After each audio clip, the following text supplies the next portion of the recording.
वंश की रक्षा, पंचतंत्र की कहानी। किसी पर्वत प्रदेश में मंद्विष नाम का एक वृद्ध सर्प रहा करता था। एक दिन वह विचार करने लगा कि ऐसा क्या उपाय हो सकता है जिससे बिना परिश्रम किए ही उसकी आजीविका चलती रहे। उसके मन में तब एक विचार आया। वह समीप के मेंढकों से भरे तालाब के पास चला गया। वहां पहुंचकर वह बड़ी बेचैनी से इधर उधर घूमने लगा। उसे इस प्रकार घूमते देखकर तालाब के किनारे एक पत्थर पर बैठे मेंढक को आश्चर्य हुआ तो उसने पूछा, मामा, आज क्या बात है? शाम हो गई है, किंतु तुम भोजन पानी की व्यवस्था नहीं कर रहे हो। सर्प बड़े डहकी मन से कहने लगा, बेटे, क्या करूं, मुझे तो अब भोजन की अभिलाषा ही नहीं रह गई है। आज बड़े सवेरे ही मैं भोजन की खोज में निकल पड़ा था। एक सरोवर के तट पर मैंने एक मेढक को देखा। मैं उसको पकड़ने की सोच ही रहा था कि उसने मुझे देख लिया। समीप ही कुछ ब्राह्मण स्वाध्याय में लीन थे, वह उनके मध्य जाकर कहीं छिप गया। उसको तो मैंने फिर देखा नहीं, किंतु उसके भ्रम में मैंने एक ब्राह्मण के पुत्र के अंगूठे को काट लिया। उससे उसकी तत्काल मृत्यु हो गई। उसके पिता को इसका बड़ा डक हुआ और उस शोकाकुल पिता ने मुझे शाप देते हुए कहा, दुष्ट, तुमने मेरे पुत्र को बिना किसी अपराध के काटा है।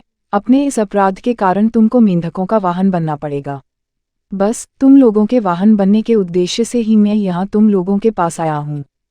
मेढक सर्प से यह बात सुनकर अपने परिजनों के पास गया और उनको भी उसने सर्प की वह बात सुना दी। इस प्रकार एक से दूसरे और दूसरे से तीसरे कानों में जाती हुई यह बात सब मेंढकों तक पहुंच गई। उनके राजा जलपाद को भी इसका समाचार मिला। उसको यह सुनकर बड़ा आश्चर्य हुआ। सबसे पहले वही सर्प के पास जाकर उसके फन पर चढ़ गया। उसे चढ़ा हुआ देखकर अन्य सभी मेढक उसकी पीठ पर चढ़ गए। सर्प ने किसी को कुछ नहीं कहा। मंद्विष ने उन्हें भांति भांति के करतब दिखाए। सर्प की कोमल त्वचा के स्पर्श को पाकर जलपाद तो बहुत ही प्रसन्न हुआ। इस प्रकार एक दिन निकल गया। दूसरे दिन जब वह उनको बैठाकर चला तो उससे चला नहीं गया। उसको देखकर जलपाद ने पूछा, क्या बात है, आज आप चल नहीं पा रहे हैं? हाँ, मैं आज भूखा हूँ, इसलिए चलने में कठिनाई हो रही है। जलपाद बोला, ऐसी क्या बात है, आप साधारण कोटि के छोटे मोटे मेंढकों को खा लिया कीजिए। इस प्रकार वह सर्प नित्य प्रति बिना किसी परिश्रम के अपना भोजन पा गया।